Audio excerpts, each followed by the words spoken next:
IUPAC nomenclature मतलब IUPAC नामकरण, आपको जो है वो कोऑर्डिनेशन कंपाउंड दे दिया जाएगा, उस कंपाउंड का आपको जो है वो नामकरण करना है। आपके टॉपिक का नाम है उप सहसंयोजक यौगिकों का नामकरण मतलब नॉमेनक्लेचर ऑफ कोऑर्डिनेशन कंपाउंड। तो देखिए यहाँ पे आपको एग्जाम में क्या होता है, कोई भी कंपाउंड दे दिया जाता है और उस कंपाउंड का जो है वो आपको नामकरण करना होता है, या फिर ऐसा होता है डायरेक्ट आपको नाम दे दिया जाता है और आपको जो है वो ये जो फॉर्मूला वगैरह है उसको जो है वो लिखना होता है। तो कहने का मतलब है दोनों तरीके से क्वेश्चन जो है वो पूछा जा सकता है। और कभी कभी एग्जाम में ये भी पूछ देते हैं कि ये जो आईयूपीएसी नॉमेनक्लेचर होता है उसका जितना भी रूल है उसे आप जो है वो एक्सप्लेन कीजिए। तो सारे रूल को यहाँ पे मैं आप लोगों को एक्सप्लेन करने वाली हूँ। टोटल 7 से 8 रूल बताने जा रही हूँ आईयूपीएसी से रिलेटेड। तो क्या है, इस रूल को अगर आप अच्छे से समझ जाते हो तो कोई भी कंपाउंड का आप नॉमेनक्लेचर जो है वो आसानी से कर सकते हो।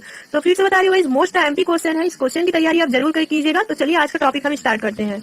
चलिए हम स्टार्ट करते हैं। सबसे पहला रूल यहाँ पे देखते हैं, आयनों के नामकरण का क्रम मतलब ऑर्डर ऑफ नेमिंग आयन। आयनिक संकुलों में धनायन का नाम पहले तथा ऋणायन का नाम जो है वो बाद में देते हैं। इसमें क्या कहा जा रहा है, जो भी आपके पास आयनिक कॉम्प्लेक्स होंगे मतलब ऐसे कॉम्प्लेक्स जिसमें आयन लगे होंगे, जैसे कि धन आयन ऋण आयन मतलब पॉजिटिव चार्ज निगेटिव चार्ज, तो जो पॉजिटिव चार्ज होगा उसको जो है वो उसका नाम जो है वो आप पहले लिखोगे और जो निगेटिव चार्ज होगा उसका नाम जो है वो आप बाद में लिखोगे। एग्जाम्पल के लिए यहाँ पे आप देख रहे हो ये वाला कंपाउंड है CONH3 तो ये जो Cl है वो निगेटिव है और ये वाला जो है वो पॉजिटिव है। मतलब यहाँ पे देख रहे हो CONH3 ये जो है वो पॉजिटिव है और Cl जो है वो निगेटिव है। तो कहने का मतलब है कि इसका जो धनायन है मतलब जो पॉजिटिव चार्ज वाला है उसका नाम जो है वो आप पहले लिखोगे, उसके बाद जो भी निगेटिव चार्ज में रहेगा उसका नाम जो है वो आप बाद में लिखोगे। सेम यहाँ पे भी सेकंड एग्जांपल में भी ये जो आपका K4 है उसमें जो है वो पॉजिटिव चार्ज है और FeCN6 में जो है वो निगेटिव चार्ज होता है। तो जो निगेटिव चार्ज वाला जो भी ऋणायन है उसे आप बाद में लिखोगे और जो पॉजिटिव चार्ज रहेगा उसको जो है वो आप पहले लिखोगे। हालांकि जो भी कंपाउंड हम आगे देखेंगे उसमें आप लोग और अच्छे से समझ जाओगे। जब सारे रूल को आप समझते जाओगे तो ये आपके लिए काफी आसान हो जाएगा कि किसमें निगेटिव चार्ज है और किसमें पॉजिटिव चार्ज है। तो पहला नियम आप लोगों को समझ आया आईयूपीएसी नामकरण का पहला नियम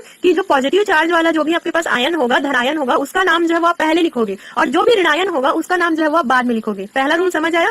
तो चलिए अब हम दूसरा रूल स्टार्ट करते हैं, लिगेंडों के नाम, नेमिंग ऑफ द लिगेंड। तो लिगेंड क्या होता है, तो जैसे कि मैंने आप लोगों को हमेशा से बताया है कि लिगेंड क्या होता है, जो कि सेंट्रल आयन से जो है वो जुड़े रहते हैं। मतलब यहाँ पे जो सेंट्रल मेटल होते हैं, जो बीच वाला जो मेटल होता है उससे जुड़ा रहता है। जैसे कि यहाँ पे लिगेंड की बात करें तो लिगेंड कौन सा है, जितना आप लोगों को NH3 शो हो रहा है वो सारे लिगेंड है। तो इसके जो नामकरण है उससे रिलेटेड यहाँ पे कुछ रूल दिया गया है। लिगेंडों के नाम, naming of the ligands, ligand का नाम पहले लिखते हैं उसके बाद केंद्रीय परमाणु मतलब सेंट्रल एटम का नाम जो है वो लिखते हैं। तो यहाँ पे एग्जांपल में आप देख रहे हो CONH3 तो यहाँ पे लिगेंड कौन सा है, लिगेंड कौन सा है, ये NH3 जो है वो लिगेंड है और सेंट्रल एटम कौन सा है, केंद्रीय परमाणु CO है, क्योंकि CO से ये 6 NH3 जो है वो जुड़ा है। यहाँ पे भी आप देख रहे हो, अगर इस टाइप से अगर क्वेश्चन आता है जैसे कि CO जो है वो बीच में है तो ये सेंट्रल एटम है और ये जो लिगेंड है वो इससे जो है वो जुड़े हुए हैं। तो आपका लिगेंड यहाँ पे क्या हुआ, NH3 और जो CO है वो केंद्रीय परमाणु हुआ। तो इसमें क्या कहा जा रहा है कि जो लिगेंड होगा उसका नाम जो है वो हम पहले लिखेंगे। जैसे कि NH3 का जो नाम है वो हम पहले लिखेंगे, उसके बाद जो है वो हम सेंट्रल एटम का जो है वो नाम लिखेंगे। तो इसमें क्या कहा जा रहा है, पहले NH3 का नाम लिखते हैं उसके बाद CO का नाम जो है वो हम लिखेंगे। तो दूसरा रूल आप लोगों को समझ आया।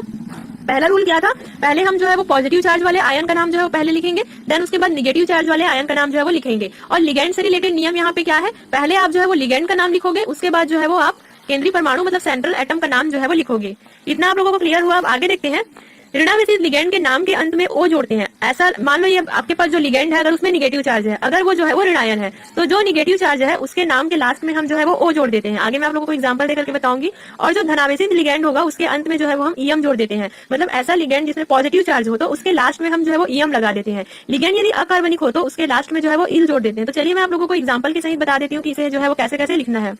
मीन्स यहाँ पे ये कहा जा रहा है कि ऐसा लिगेंड जिसमें निगेटिव चार्ज हो मतलब ऋणावेशित हो तो उसमें उसके लास्ट में हम जो है वो O लगा देते हैं। जैसे कि F में जो है वो निगेटिव चार्ज है तो इसको जो है वो फ्लोरो लिख देंगे। Br में अगर निगेटिव चार्ज है तो इसको जो है वो हम ब्रोमो लिख देंगे। CO3 2- में यहाँ पे निगेटिव चार्ज है तो इसको हम कार्बोनेटो लिख देंगे। Cl में निगेटिव चार्ज है तो इसे हम क्लोरो लिख देंगे और यहाँ पे भी हम नाइट्रो ऑक्सो करके जो है वो लिखेंगे। मतलब ऐसा लिगेंड जिसमें निगेटिव चार्ज हो तो लास्ट में हम O करके जो है वो लिखते हैं।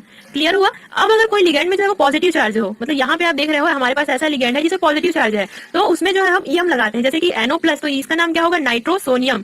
NO2+ तो इसका नाम क्या होगा, नाइट्रोनियम। ऐसा करके जो है वो होता है।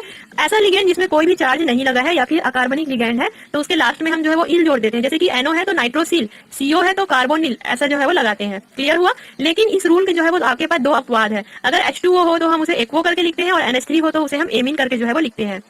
3 नियम आप लोगों को पता चला। पहला वाला क्या था, पॉजिटिव चार्ज को हम पहले लिखेंगे, उसके बाद हम निगेटिव चार्ज को जो है वो बाद में उसका नाम जो है वो लिखेंगे। दूसरा क्या था, पहले लिगेंड का नाम लिखेंगे, उसके बाद सेंट्रल एटम का नाम लिखेंगे। तीसरा नियम क्या था, ये सारा नियम था, अगर लिगेंड जो है वो निगेटिव है तो O लगा देते हैं, पॉजिटिव है तो EM लगा देते हैं, और अगर कोई भी चार्ज नहीं है या फिर अकार्बनिक है तो इल लगा देते हैं। और ये कुछ कुछ अपवाद है। 3 नियम आप लोगों को पता चल गया। अब लिगेंड से ही रिलेटेड यहाँ पे हम जो है वो चौथा नियम जो है वो स्टार्ट करते हैं।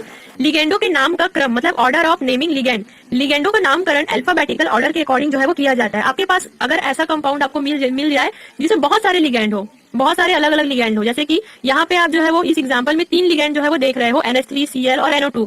तो अगर इस टाइप से हो गया तो आप कंफ्यूज हो सकते हो कि हम पहले कौन सा लिगेंड का नाम जो है वो लिखें। तो इसमें क्या करना है, आपको अल्फाबेटिकल जो है वो नाम लिखना है, अल्फाबेटिक के अकॉर्डिंग। जैसे कि NH3 यहाँ पे देख रहे हो, NH3 जो कि क्या बोलते हैं NH3 को हम एमिन। तो ए जो है वो पहले आता है, सबसे पहले तो ए ही आता है ना, तो सबसे पहले हम जो है वो एमिन लिखेंगे। देन उसके बाद क्या क्या है यहाँ पे, क्लोरो और नाइट्रो। तो सी पहले आता है तो यहाँ पे हम क्लोरो पहले लिख देंगे, देन नाइट्रो को बाद में। तो ये कंपाउंड का नाम आपका क्या हो गया, टेट्रा। टेट्रा क्यों, क्योंकि टेट्रा यहाँ पे 4 है, tetra amine chloro nitro cobalt 3 chloride. तो ऐसे इसका नाम आएगा।